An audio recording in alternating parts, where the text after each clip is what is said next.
ధర్మశాస్త్ర ఏ విధంగానైతే శబరిమలలో కొలువై ఉన్నారో ధనుర్ధారిగా ఆ యొక్క ధర్మశాస్త్ర విగ్రహాన్ని నిన్న ప్రతిష్ఠించుకొని ఈరోజు ఆలయ ప్రవేశం గర్భాలయ ప్రవేశం చేసి స్థాపన చేసుకున్నాం.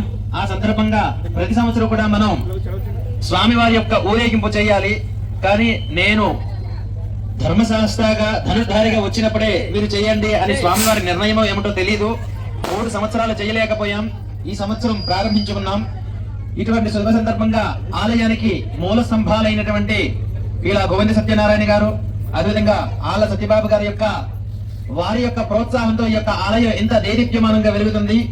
మరి వారు కొబ్బరికాయ కొట్టడంతో ఈ యొక్క ఊరేగింపు ప్రారంభమవుతుంది. అందరూ కూడా ఒక్కసారి ముక్త కంఠముతో ప్రతి సంవత్సరం కూడా ఈ యొక్క వేడుక అత్యంత వైభవవేదంగా జరగాలని స్వామివారికి ధర్మశాస్త్రావే శరణమయ్యప్ప అనుకుంటూ ఒక్కసారి అందరూ కూడా శరణం చెప్పండి.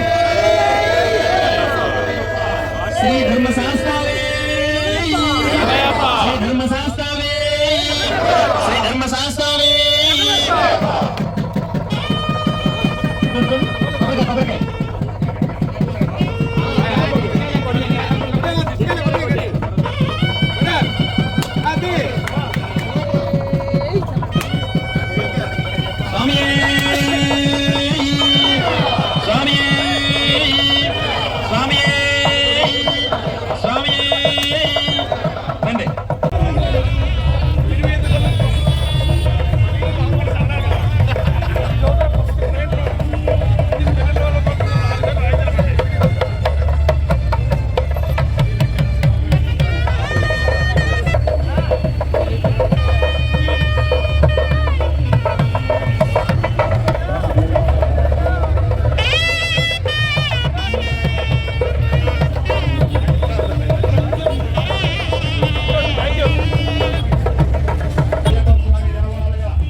సేవలు చేయుచు స్వామి